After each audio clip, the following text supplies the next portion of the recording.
ह्या पद्धतीने तुम्ही मटर किमा कधी बनवलात का? नसेल बनवला ना, तर ह्या पद्धतीने नक्की बनवा. अप्रतिम लागते. खूपच आवडेल तुम्हाला. सुरुवात माझी लसूण सोलल्यापासून झालेली. सकाळची वेळ आहे आणि सकाळची सुरुवात सध्या चहापासून होती आहे. तर सध्या वाजले 10 आणि 10 वाजता मी आता चहा पिते. इथे मी 1 वाटी मटार घेतले आणि त्याला आता मिक्सरमध्ये असंच मी बारीक करून घेणार. फाईन पेस्ट नाही बनवायची, थोडंसं जाडसर ठेवायचं आहे. इथे मी कढईमध्ये तेल टाकलं, त्यात टाकायचा जिरा, त्यानंतर टाकलेला कट केलेला कांदा, त्यात टाकायची अद्रक लसूणची पेस्ट, हिरवी मिरची, टोमॅटो आणि काही बेसिक मसाले टाकायचे, जसं हळदी, तिखट, सब्जी मसाला टाकला आहे मी इथे आणि थोडासा गरम मसाला आणि घरचं काळं तिखट होतं ते पण टाकलं, मीठ टाकलं आणि आता हा मसाला थोडासा शिजू देते. त्यानंतर वाटलेला वाटाणा आहे ना, तो टाकायचा त्यामध्ये. काही मेथीची पानं टाकली आणि काही अखंड वाटाणा टाकायचा आहे. आता अखंड वाटाणा टाकल्यानंतर थोडासा वेळ लागतो शिजवायला.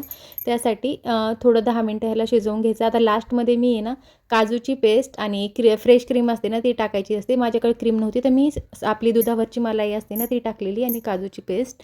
आता मी हे 10 मिनटं शिजवून घेतलेले. एकच नंबर छान झालेली आहे भाजी. तुम्ही नक्की ट्राय करा आणि मला कमेंट करून सांगा कशी झालेली आहे. तसं तर चपातीसोबत पण तुम्ही खाऊ शकता. चपातीसोबत एक नंबर लागते, पण मी सध्या चपाती खात नाही आहे. मी खाल्ली भाकरी. आता भाजी झालेली, स्वयंपाक झालेला आहे आणि ह्यांना म्हणजे इच्छा नव्हती जेवण करण्याची, त्यामुळे मी इथं ज्यूस बनवते ॲपलचं आणि ॲपलवरची साल काढणं खूप गरजेचं असतं गाईज. कधी पण ॲपलची साल काढूनच खायचं. आता मी इथं ज्यूस बनवते आणि ब्लॉग इथं सेंड करते. बाय.